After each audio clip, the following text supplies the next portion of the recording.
ఆ తర్వాత ఏం చేసినా మన మీద డౌట్ రాదు. మనం ఏం చేయాలనుకున్నా ఆ నైనికి తెలిసిపోతుందని చెప్పావు కదా మమ్మీ. ఇంకేం చేస్తాం? తెలియకుండా జరిగితే ప్రమాదం, తెలిసి చేస్తే ఆమోదం. అంటే నష్టమైనా సరే దానికి ఒప్పుకున్నాను అని అర్థం. అలాంటప్పుడే పాతాళంలోకి తొక్కేయచ్చు. నెక్స్ట్ స్టెప్ ఏంటి మమ్మీ? సమయం సందర్భం కోసం ఎదురు చూస్తున్నాను వల్లభ. గాయత్రీదేవికి చితి పేర్చిన చోటిది.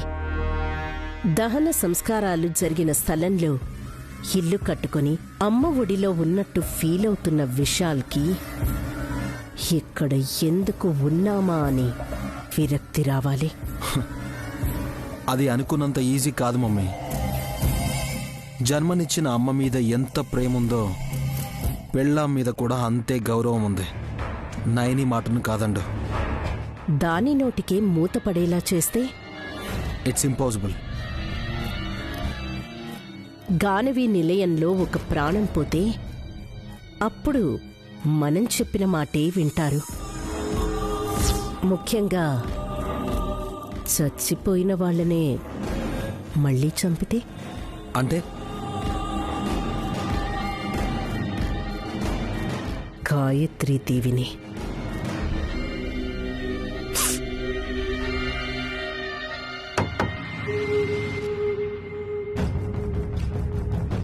ఎవరది? నేనే. మీరా?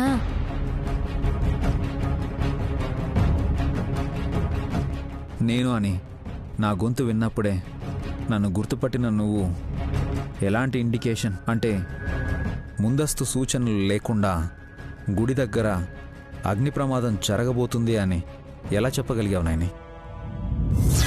నైని, నీ విషయంలో నీ వెనక ఏముందో తెలియట్లేదు. మీకు అనుమానం వచ్చిందా? నీ ఒక్కదాని మీదే కాదు, ఇద్దరి ముగ్గురు మీద. గుడికొచ్చిన అమ్మాయి అవని చీరకి నిప్పంటించాలి అనుకున్న వాడెవడో తెలీదు. అగ్ని ప్రమాదం జరుగుతుందని నువ్వెలా చెప్పావో నాకు అర్థం కావడం లేదు. తనకు తానుగా తిలోత్తమమ్మ కొరడాతో ఎందుకు కొట్టుకుందో అంతుపట్టడం లేదు.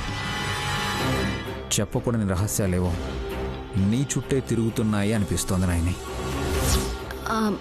బాబుగారు, బోనాల ఉత్సవంలో కాగడాలు వెలుగుతున్నాయి, మంట ఎగిసేలా విన్యాసాలు చేస్తున్నారు. అమ్మవారి భక్తిలో మునిగి అజాగ్రత్తగా ఉంటే అగ్ని ప్రమాదం జరగచ్చని నా మనసు కనిపించింది. ఇలా చెప్పడం, అలాగే జరగడాన్ని ఏదో అంటారు కూడా. టెలిపతి? అదే అదే. అరే, శ్రీవారు చిరునవ్వు నవ్వారు. ఇప్పటి వరకు కళ్ళార్పకుండా నా కేసి చూస్తూ అడుగుతూ ఉంటే ఏమైందో ఏంటో అని లోపల కంగారు పడ్డాను. ఏది నీ నాలుగు బయట పెట్టు. వెక్కిరిస్తే కురుపులవుతాయి. అయ్యో మెంటల్. నేనేమి నన్ను వెక్కిరించు అనడం లేదు. నాలుగు చూపిస్తే మచ్చలున్నాయేమో చూస్తాను.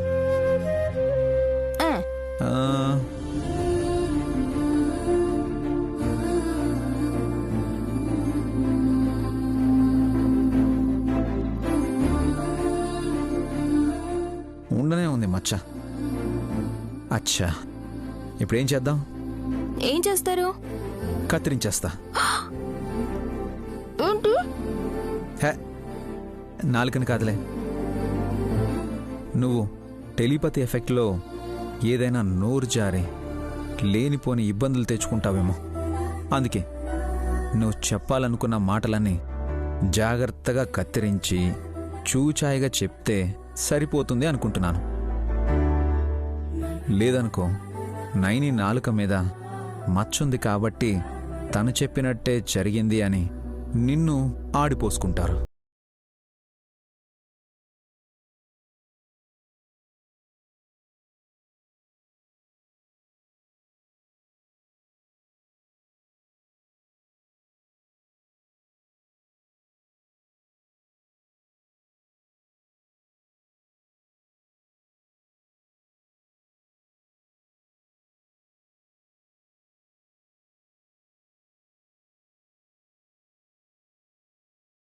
వద్దు బాబుగారు. నైని, ఇంకోసారి నీ మనసులో అలజడి మొదలై ఏదైనా చెప్పాలనిపిస్తే నాతో చెప్పు. నువ్వు కంగారు పడకుండా నిన్ను ఎవ్వరూ తప్పు పట్టకుండా చూస్తాను. సరేనా? మీరు చెప్పినట్టే చేస్తాను. ఎందుకంటే నేను చెప్పినట్టు మీరు చేస్తారు.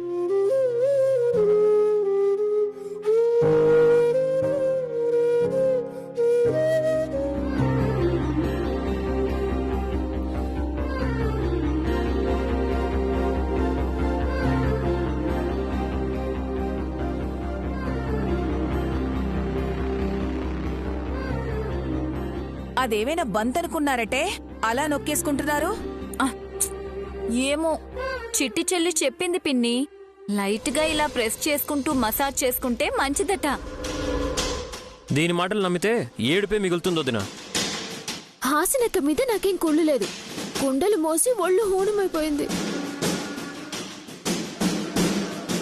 బోనం నెత్తిన పెట్టుకున్నందుకు తలనొప్పి వచ్చిందంటే అర్థం ఉంది.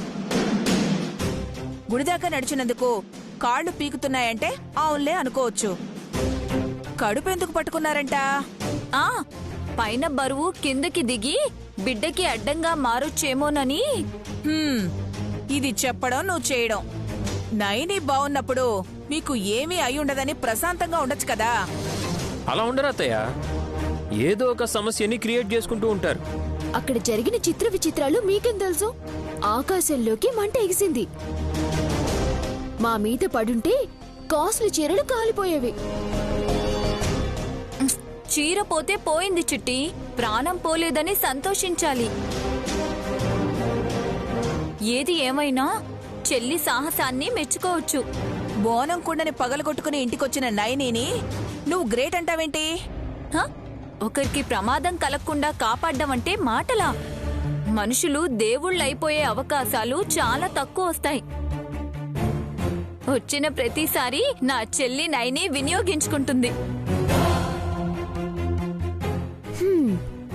మా అక్క శబాస్ అనిపించుకోవడం ఏంటో కాని ఈయన గారి వాళ్ళమ్మ ఒళ్ళు చీరేసుకుంది కదా. ఏమైంది?